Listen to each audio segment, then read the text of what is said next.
नमस्कार साथियों, कैसे हो सभी भाई। और जुड़ जाओ कक्षा के अंदर। और हम आपका हमारे हिंदी यूट्यूब चैनल हिंदी ज्ञान पर स्वागत करते हैं। और रक्षाबंधन पर सभी को लाखों बधाई।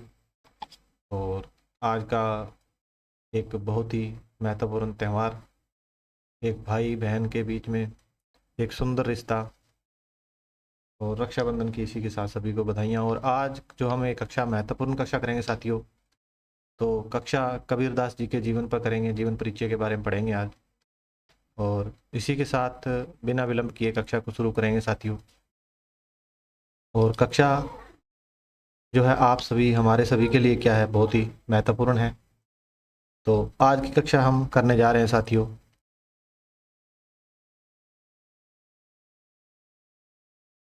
आज की कक्षा जो है वो होने जा रही है साथियों कबीरदास जी पर। तो इसी के साथ आज जो कक्षा है वो 80 है साथियों। और बिना विलंब किए कक्षा को शुरू करेंगे। तो कबीरदास जी का जन्म जो है 1398 ईस्वी में हुआ। ठीक है, सोमवार का दिन था। काशी जो बनारस है या वाराणसी में हुआ। और एक किंवदंती के मुताबिक क्या है कि इनका जन्म जो है किसी ब्राह्मणी के कोख से हुआ। और उन्होंने अपनी लाज लज्जा के कारण, समाज की लज्जा के कारण उनको लहर तारा नामक तालाब के पास छोड़ दिया। तो नीरू और नीमा दो जुलाहे थे, इनको ये मिले और इन्होंने इनका क्या है पालन पोषण किया साथियों। तो इसी के साथ हम देखते हैं इनके गुरु है जो वो रामानंद को माना जाता है साथियों। और अगर शिक्षा की बात की जाए तो ये अनपढ़ थे, यानी कि काला अक्षर इनके लिए क्या है भैंस के बराबर था। और ये कक्षा क्या है हमारे सबके लिए बहुत महत्वपूर्ण है। और इसी के साथ इनका जो मृत्यु काल देखा जाए तो 1518 ईस्वी मगहर में माना गया है साथियों। और गुरु जो है स्वामी इनके रामानंद कहलाए। ठीक है, ये ऊपर भी बता दिया हमने। और इसी के साथ इनके जो पिता है साथियों वो है नीरू। और माता का नाम क्या है साथियों, नीमा है। और पत्नी जो है इनकी लोई है। और इनके पुत्र का नाम जो है कमाल है साथियों। और जो पुत्री है उसका नाम क्या है, कमाली है। वो एक बहुत बड़ी विदुषी कवित्री है, कवित्री कहलाई है। इसके साथ इनकी भाषा पे बात की जाए तो भाषा क्या है इनकी संदूकड़ी है, जो कि रामचंद्र शुक्ल ने कहा है। ठीक है, इनकी भाषा में क्या है पंजाबी, हिंदी, राजस्थानी, ब्रज, अवधि के क्या है शब्दों का मेल है। और इसीलिए इनकी भाषा को क्या है संदूकड़ी कहा गया है। ठीक है, तो इसी के साथ आगे हम देखते हैं हजारी प्रसाद द्विवेदी, ये क्या नाम है, श्याम सुंदर दास की बात करते हैं। तो इन्होंने इनकी जो भाषा है उसको कहा है साथियों पंचमेल खिचड़ी। ठीक है, इनके साथ हम बात करेंगे तो डॉक्टर नगेंद्र, जो कि एक बहुत ही हिंदी साहित्य के अंदर अपना स्थान रखते हैं। डॉक्टर नगेंद्र जिन्होंने हिंदी साहित्य का इतिहास ग्रंथ लिखा। और इसी के साथ इन्होंने क्या है जो कबीरदास है उनकी 63 रचनाओं की बात की है साथियों। और इसी के साथ हम देखते हैं आगे कि इनकी रचना का जो संकलन है, इनकी रचनाओं का जो संकलन है वो इनके शिष्य धर्मदास के द्वारा किया गया साथियों, 1464 ईस्वी में किया। ठीक है, इसी के साथ हम देखते हैं तो इस जो रचना का जो नाम है जो धर्मदास ने क्या है वो बीजक नाम से इनका संपादन किया है साथियों। तो आगे हम देखते हैं तो इनको इसके अंदर बीजक के अंदर क्या है साथियों, रमैनी है। रमैनी क्या है 47 भागों में इसके अंदर संकलित की गई है। राम भक्ति के पद और इसमें चौपाइयाँ लिखी गई है। इसके साथ हम आगे देखेंगे कि आगे है शब्द, है ना। तो शब्द में क्या है 23 भाग है इस बीजक के अंदर। इसमें क्या है माया संबंधी जो विचार है वो कबीरदास के इसमें दिए गए हैं। इसके साथ हम देखते हैं साखी। तो साखी क्या है 59 भागों में इसमें संकलित है। और कबीर के यहाँ पर क्या है दासियों साथियों दोहे और साखियों का को शामिल किया गया। ठीक है, तो इसी के साथ हम देखेंगे आगे। तो आगे देखते हैं विशेष तथ्य, यानी कि जो कबीरदास जी के जीवन के जो विशेष तथ्य है उनके बारे में जानकारी करेंगे, या विशेषताएं उनकी कुछ भी कह सकते हैं। तो रामचंद्र शुक्ल इनके बारे में क्या कहते हैं, तो वो कहते हैं कि इनमें क्या है प्रतिभा इनकी जो है बड़ी ही प्रखर, यानी कि बहुत तेज बुद्धि के थे, ये बड़ी ही प्रखर थी। तो ये आपने कोटेशन याद रखनी है। इसी के साथ हजारी प्रसाद द्विवेदी इनको क्या कहते हैं, तो वो कहते हैं ऐसे थे फकीर। कैसे थे कबीर, तो ये कहते हैं कि सिर से पैर तक क्या है मस्त मौला थे। और आदत से क्या है अक्खड़ थे, और स्वभाव से क्या है फक्कड़ थे, और दिल से तर थे, और दिमाग से दुरुस्त थे, और भक्तों के लिए क्या है निरहित थे, और वेशधारियों के लिए क्या है प्रचंड थे। तो ये जो कोटेशन है वो हजारी प्रसाद द्विवेदी जी ने दी है। तो इस कोटेशन को एक बार पुनः देख लेते हैं कि ऐसे पढ़ाते समय क्या है ये जो लाइनें जो काफ़ी ज़्यादा हो जाती है। तो इसी के साथ देखेंगे तो क्या है कि हजारी प्रसाद द्विवेदी कहते हैं कि कबीर कबीर ऐसे थे कबीर, यानी कि सिर से पैर तक क्या है मस्त मौला थे वो। आदत से क्या है वो अक्खड़ थे, और स्वभाव से बड़े ही फक्कड़ थे, दिल से तर थे, और दिमाग से क्या है दुरुस्त थे, और भक्तों के लिए निर्हित मतलब भक्तों के लिए भक्त थे, और वेशधारियों के लिए क्या साथियों वो बड़े ही प्रचंड थे। तो इसी के साथ हम आगे देखेंगे तो हजारी प्रसाद द्विवेदी इनको और क्या कहते हैं, वो इनको कहते हैं वाणी का डिक्टेटर। वाणी का डिक्टेटर कौन होता है, तो वाणी का डिक्टेटर होता है भाषा का तानाशाह, जिसके ऊपर जिस भाषा के ऊपर मतलब किसी व्यक्ति की पूरी कमांड हो, तो वो क्या है भाषा का डिक्टेटर या भाषा का तानाशाह कहलाता है। तो अभी हम रहस्यवाद की बात करते हैं। तो रामचंद्र शुक्ल इनकी रचनाओं के बारे में या इनको जो रहस्यवाद के बारे में क्या बात करते हैं, तो वो कहते हैं साधना के क्षेत्र में जो ब्रह्मा है, तो साहित्य के क्षेत्र में वो क्या है वही रहस्यवाद है। देखो आचार्य रामचंद्र शुक्ल क्या कहते हैं कि साधना के क्षेत्र में जो ब्रह्मा है, मतलब ब्रह्मा निर्गुण है, वो निरंकार है, उसका किसी को कोई पता नहीं है वो कहाँ है, तो हर जगह है। तो ऐसे ही वो कहते हैं कि साहित्य के क्षेत्र में रहस्यवाद, तो साहित्य के क्षेत्र में यही तो रहस्यवाद है, इसी को वो कहना चाहते हैं।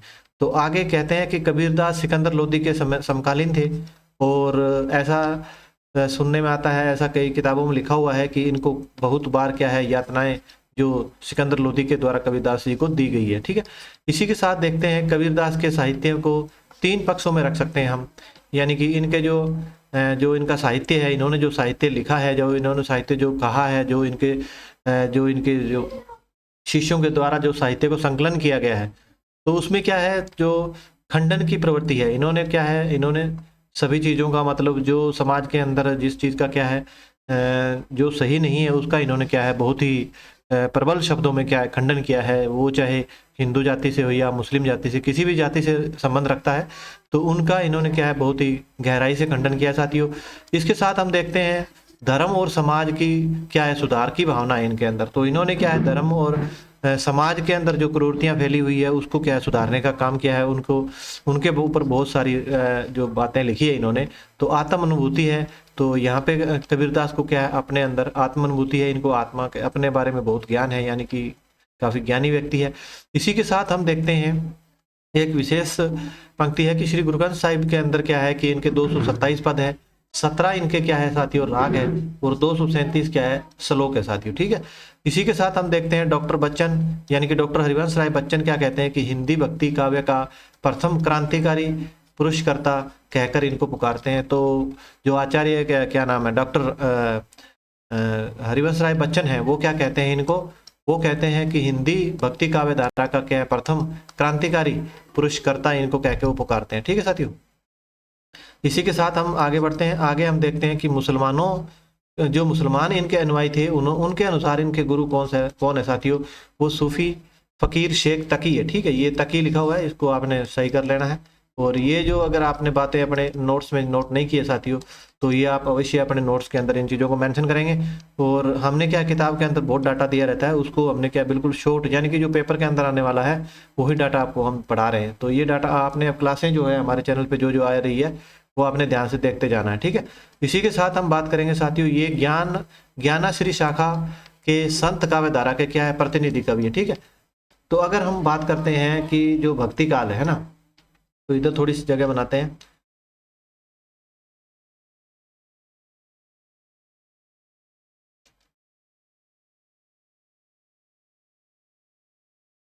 तो देखो अगर हम बात करते हैं भक्ति काल की है ना, तो देखो अगर हम भक्ति काल की बात करते हैं तो साथियों आप देखते हैं कि इसके अंदर क्या है दो काव्य धारा चलती है, यानी कि एक तो इसमें चलती है निर्गुण काव्य धारा। ठीक है, और एक इसमें चलती है साथियों सगुण धारा, है ना, एक चलती है इसमें सगुण काव्य धारा। ठीक है, तो अभी अगर हम बात करते हैं निर्गुण काव्य धारा के अंदर क्या चलता है साथियों, एक चलती है ज्ञानाश्री शाखा, है ना, इसके अंदर दो शाखाएं चलेगी आगे, यानी कि एक शाखा जो है वो ज्ञानाश्री शाखा चलेगी और दूसरी एक चलेगी ज्ञानाश्री, है ना, एक एक करके लिखते हैं ना।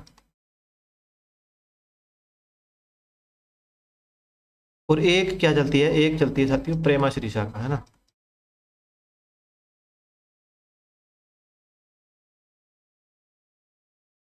तो इसका एक नाम और दिया गया है, यानी कि जो ज्ञानाश्री शाखा है उसको संत काव्य धारा कहा गया है, ठीक है। और जो प्रेमाश्री शाखा धारा है इसका नाम क्या है, इसका सूफी काव्य धारा रखा गया है ना। तो ये आपने नोट कर लेना है, ठीक है। और इसी के साथ जो सगुण काव्य धारा है इसमें क्या है साथियों, इसमें एक तो इसमें राम काव्य धारा है, ठीक है, और एक इसमें क्या है, एक इसमें है कृष्ण काव्य धारा, ठीक है। ये हो गई दो। तो अभी इनके जो प्रवर्तक है वो आपको लिखवा देते हैं, यानी कि संत काव्य धारा के प्रवर्तक जो कवि है वो है साथियों कबीरदास, ठीक है। और इसी के साथ देखते हैं हम प्रेमाश्री के कौन है, तो यहाँ है साथियों, ये क्या नाम है, जायसी जी, है ना। और राम काव्य धारा के जो प्रतिनिधि का कवि है वो है साथियों तुलसीदास, ठीक है। और जो कृष्ण काव्य धारा के जो प्रवर्तक का कवि है वो साथियों सूरदास, ठीक है। तो ये मोटा मोटी हर एक व्यक्ति को पता होना चाहिए कि ये कौन कौन है ना, जो प्रवर्तक कौन है और किस धारा को क्या कहा गया है, ठीक है। तो इसी के साथ हम क्लास को आगे बढ़ाते हैं।